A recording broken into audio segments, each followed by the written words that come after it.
kapal vlogs kamau ng YouTuber tukan ni.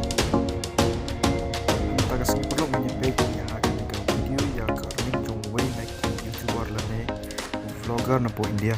Menyebut ya ke income jong haka shimai ha YouTube ang baki ads revenue film kan ya kino lane kiwe part ki jingyo jong YouTube.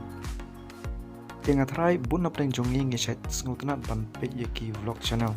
Tiha kena ke video saya sin ni gitu ki vlog ki baju sengotanat ban page ki vlog channel. Nah, one right lang ba jong kena ke video ya way na ki vlogger ubalong number 1 na po India. Bakrteng Sorab Joshi lene ha YouTube Sorab Joshi Vlogs. Upadai na ka jela utarkan upadang apusan senam karta. Timanta directly ngin nyepe ya ka income jong ha YouTube. Kano uyo akasis ngilene hakasibnai. Tikat kum ka social blade ngi I hang ne ba hakasis ngi ula ban kamai 0.rk naki kanriu 0.9 million views.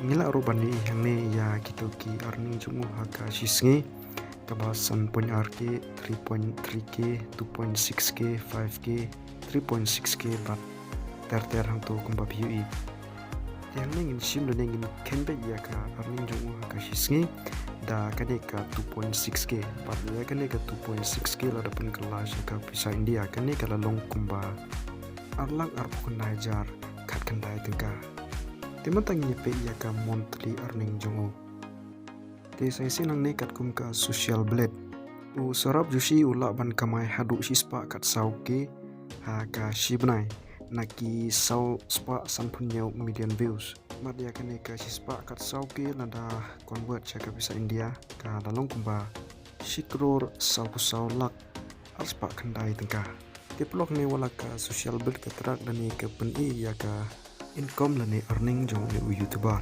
dai kan lapat ban track exactly kat kum ka earning jongu kala ban duna kandiat kat kumba kanika website kapeni Tingin suken baik bau ni vlogger rula ban kamai hadu prapulak hakasibnai tang lang baki ads revenue ha YouTube.